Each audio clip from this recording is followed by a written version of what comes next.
Quando me conhece, não existe a questão se é controle me cuidou le bueno le me co tongo indo anchele no diwa me da me no kan de lewa fun me on sin kan wa koko o dada aso pa se bo do na mla yin me do mo bo e ka do na mla yin bo na iko bo me ne wo e da ide o no wi wa ene o nte kai tata menu bo me do na tungo ho yi sin apape kota egbetone mwelo tanda me bo mi na tun lo ho isin apape bo mi ko ro ho iyo asupa sipo eka mede for twende me a found a love for me. Désormais, pour vos sorties en tradi moderne, Follow my lead. une seule adresse, l'ONG Wentomero Yonou Weziza Gbeton met à votre disposition ces différents produits conçus uniquement en pelle. Des colliers, des trousses et même des sacs à un prix fatal. Waiting for me, 'cause we were just kids when we fell in love, not knowing what mo yo ndio na no mlan ka ko yo so ndio na no je won na mo ho a asuchi we na mlan na asichi we na mlan ka be kai mo we nyo bo so no ju na mlan ka nyo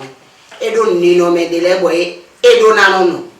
bo ni no me ne le o e we alole e me ho mi tan le do yi bo soja ke odo karesi ba jora do alole ha su tu asitu yo fide wiwe na ton asi kontan to yi wenu ya ha lovinu mede obe konu yo ana ha fo vinu mede fo be na no ji ohun mede otan yi mede otan a fi e mede popo panu kon yo esinu mo we ede wiwe na ton asi kontan to yi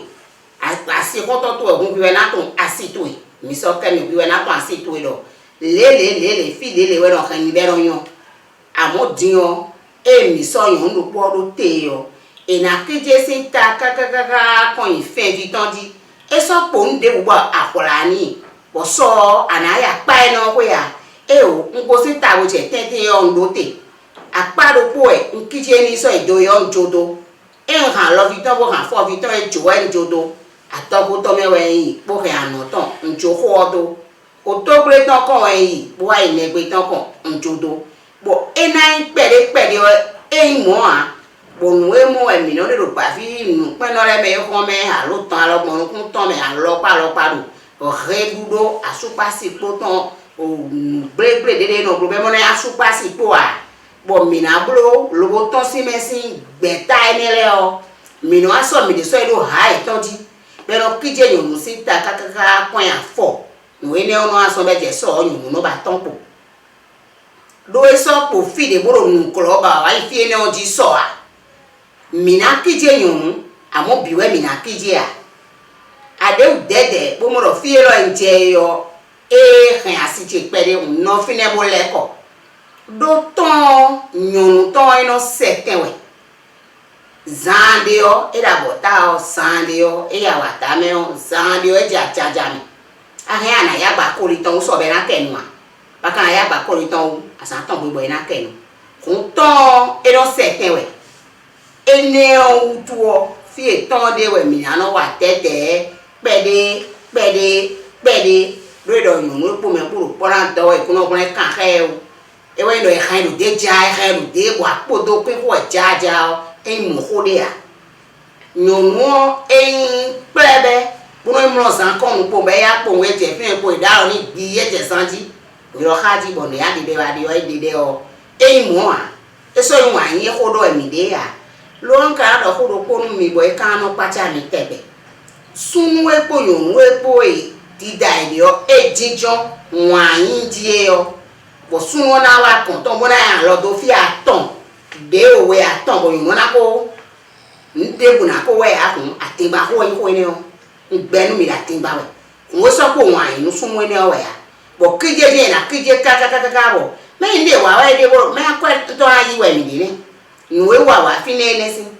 fo we hun papa we si when we gan na ho e ko bo we de bu de ado asonu ko to jile bo pon me do de bo ro me on dia ai se che di wa isi yo mo de ko pon me ya le yo la me ko nye ke koko zoni ako zunle bo blo le pon papa si nu kon yo jere do no file ade bo firo le mi kana ko mi chobo boje yo papa fa de mi do e de si don de do fini nu de do fini mo no wa me do me de utan be do npo nya ko fi ton de me a e ndo nkadi bo e ma ko ra lando mewe e ko mezu e no ho ve nya ho sun no le aje o fi na kuro alo ton do so tun aboje gba blo nu mama oji bo nu mi o be kan le bi blero ko do me nu e mai mo an bo ngbon fo adupo de poro nu me de o ka ko fi ne cho ba bu wa nu ko je wo adu wo no te de oji bo ko ya mi fofo de no ton si me mi o tun do mi de e karo mo cho de ko sinu me a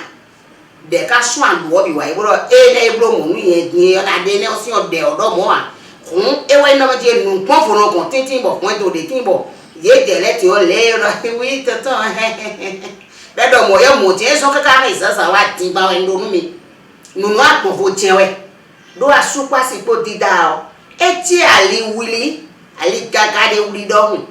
bo ado yiwa na mo chomo ana mo ken ado na glawe ko vera siwe arien ale ta mo to ba fon do hoko do po me o nwe dali ne die supo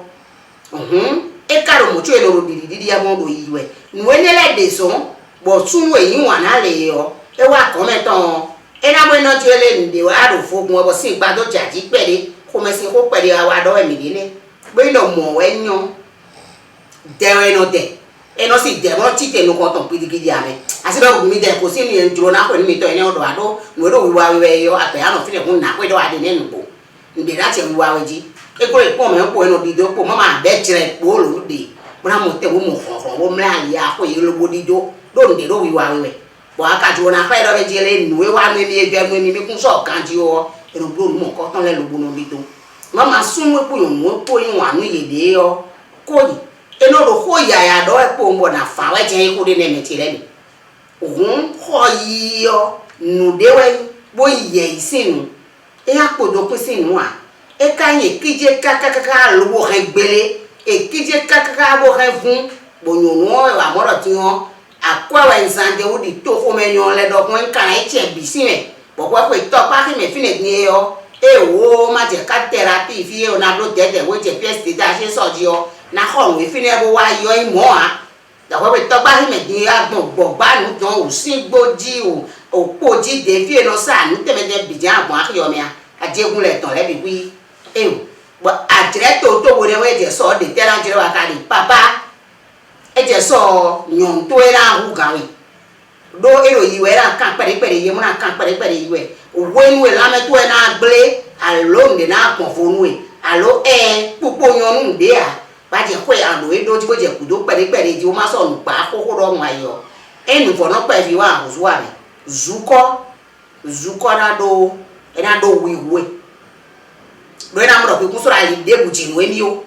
nu emi no jere da yi pon e de sin e wa mo mere bo me o kan da jere nu ne ka o amore na ti wo do bodido e wa no jere gba sula pe da ko ton me vira e blo le la bi ku ino so yun le wa e we so bo ho yi mi ton suno kere si apa pe we mi di nu bo e nyomo e do nu bo nu wewe bo mi me wole mi na ha mi di e we nu wa e ne o nu de bo yin ko to me to mi na ha mi di papa ene ko yo sun na kan so yun bo yun lo na kan so sunu le yun won pe ogben do mi le su mi ko tun lo me jele e de je o kete ti to ne le mi ko blo aye ne le sinyan papa ka joro mi sin ko pere ne le de sinyan ene o ete ka e po bo yun na wa ro sunu be na wa da ko no sunu po yun po do he lu si apa pe de fo no mi na wa ene o mi na kan so mi de pé bẹ́ẹ̀ náà yòówù lọ ìmúra yìí pò ń bó tè kún pàpà bẹ́ẹ̀ kó kíjé pò wọn ẹ̀rẹ́ láti ẹ̀rù kó jí bó jẹ àti sísẹ́ lùgbẹ́mẹ̀ fílẹ̀ bì yòlọ́jí èèmọ̀ sí ìnù lọ́dún mi wẹ̀ mí dé à àmọ́ dandan mẹ́ ọ súnú ọwọ́ yàtọ̀ ṣe tẹ́mu sí gan ẹ̀ náà wọ́n wọ́ tí àwọn lè ọ súnú ọwọ́ yàtọ̀ fà á ìbúdí àfọ́sí yòówù ẹ̀ náà méjèlé òun àyín lè kí n kákàrọ̀ yòówù ọ̀jẹ̀ súnú sí ìnù kan pò wọn ẹ̀ tó lóko wọn èdè àfọ́sí èdè fà wọn èèwì náà ìmọ̀ wà àmọ́ mi kóra ìgbẹ́ pé ìmẹ́kọ̀ mi lè tán bọ̀ kan ya kó yẹ kó bọ̀ mọ̀mọ́ àdúró náà bá kó papa là parí pé yọ ewé nù ní ẹlẹ́nu àti òwúlẹ̀ dé bẹ̀rẹ̀ sàǹsà ó pẹ́ pẹ́ ìdóná ẹgbẹ́ mímẹ́ kò lè sọ ayífẹ́ ló papa sí inú kan lè owó sàǹsà tó yẹ ké mu kálẹ̀ jírọ tó yẹ pọ́ǹdé bó sàbọ̀ tó yẹ gbá bó dídó ẹ̀ náà pàn fọ́ má lọ sá òkè àká sáni ìwé ní òun fò ẹ̀ lónìí ìwé mú ẹ̀ súnú dé yọ ewé ló súsú ẹ̀ títè rẹ̀ nyònú ọkọ̀ mẹ́wẹ́ káàdì bẹ́ẹ̀ náà jùjú rẹ̀ kàǹtì bẹ́ẹ̀ náà ti jọ̀ ntọ́jú mọ́ àkún pọ́n rọ̀ ẹ̀ tẹ́lẹ̀ ẹ̀yàn ayẹ káàdì rẹ̀ ká fẹ́ mi tó lónìí de kó kún fún ni ni mo kún jẹ wa fún èèmọ̀ wẹ́ yan mìíràn máa yí kásùn ìtàsí mi tán lẹ àwọn mìíràn dọ̀ mìíràn gbàyàn náà tó so mi sọ akúnná sábà ló kúrò tè ní àló gbèrú kúrò tè yọ papa àló dà kákákáká bọ̀ òjìrán dà kún mẹ́bi làmẹ́tò ẹ̀ máa ká adé jí àló yòòyàn ká mọ̀ fún ọ ló níwé ká jìbì ọ ló ìnáwó àdúgbò ẹ̀ ní ká dé. Found a love for me. Désormais, pour vos sorties en tradit moderne, Follow my lead. une seule adresse, l'ONG Wentomeho Yonou Weziza Gbeton met à votre disposition ces différents produits conçus uniquement en pelle. Des colliers, des trousses et même des sacs à un prix fatal. Waiting for me, 'cause we were just kids when we fell in love, not knowing what. Mi dono bokati me ma do ai dohun e khay na bu ten e khay na da ko me bona bu e khay na le gbon ma bu bi ku ibe la le ni chu be na le abu alo le bi we mi na pa si mi ton e na no ye yi ti nu mi amo nu e so bo mi do yo no da e yo e mi no da lo me bono futu o e na futu do ko nu mi ba i konton asan se ni de bu do konton a kun mi pon le mi na ha si mi ton le gbon ba si o ne asi kaka je popo ho me bona kura lo ije na de mu tegbe e na chenu mi kaka